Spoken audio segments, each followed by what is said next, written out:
समजला पहिला नियम. आता दुसरा बघा, दोन्ही संख्यांची चिन्हे सारखीच असतील म्हणजे धन किंवा ऋण. माहिती ना तुम्हाला, आता +6 आहे, हा पण +4 आहे. तर दोन्ही संख्यांची बेरीज करावी व संख्यांचे जे चिन्ह असेल ते उत्तरास द्यावे. आता दोघं संख्यांची चिन्ह सारखी आहेत. इथे पण +6 आहे, इथे पण +4 आहे. काय उत्तर? 10. चिन्ह कोणतं येईल? संख्यांचे जे चिन्ह असेल तेच द्यावे. आता प्लस द्यायची गरज नाही. आता इथे दोघं ठिकाणी मायनसचं चिन्ह आलंय. -6 - 4 काय उत्तर?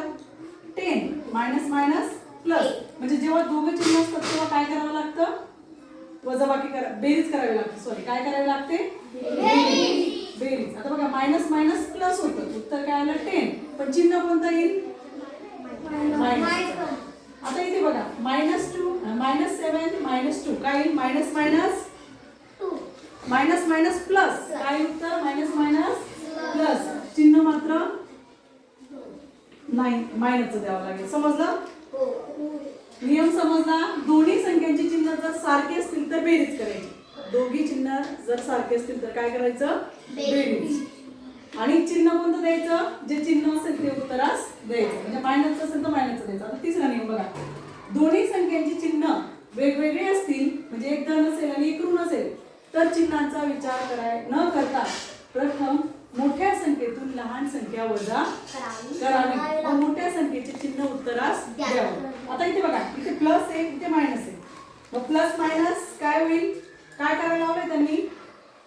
काय करायला लावलंय की वेगवेगळी जर असली तर चिन्हांचा विचार करायचा नाही, मोठ्या संख्येतून लहान संख्या वजा करायची. आता मोठ्या संख्येतून लहान संख्या वजा केली तर काय येईल? काय आलं इथे बोला? 2. आणि चिन्ह कुठलं द्यायला लावलंय? वजा करावी व मोठ्या संख्येचं चिन्ह उत्तरास द्यावं. आता इथे मोठी संख्या कोणती आहे? 6. तिला कोणतं चिन्ह आहे? नसलं तरी ते प्लस असतं. प्लस म्हणजे प्लसचे चिन्ह द्यायची गरज नाही. आता इथे मायनस प्लस काय करायला लावलं त्यांनी? वजाबाकी करायला लावली. जेव्हा दोन वेगवेगळे चिन्ह असतील तेव्हा काय करायचं? वजाबाकी करायची. काय करायचं? बोला पटकन. चिन्हांचा विचार न करता मोठ्या संख्येतून लहान संख्या, मोठ्या संख्येतून लहान संख्या वजा केल्यावर काय आलं? उत्तर 2. आणि चिन्ह कोणत्या संख्येचं द्यायचंय?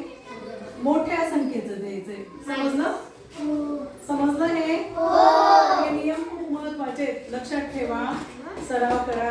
समजलं तुम्हाला सगळ्यांना?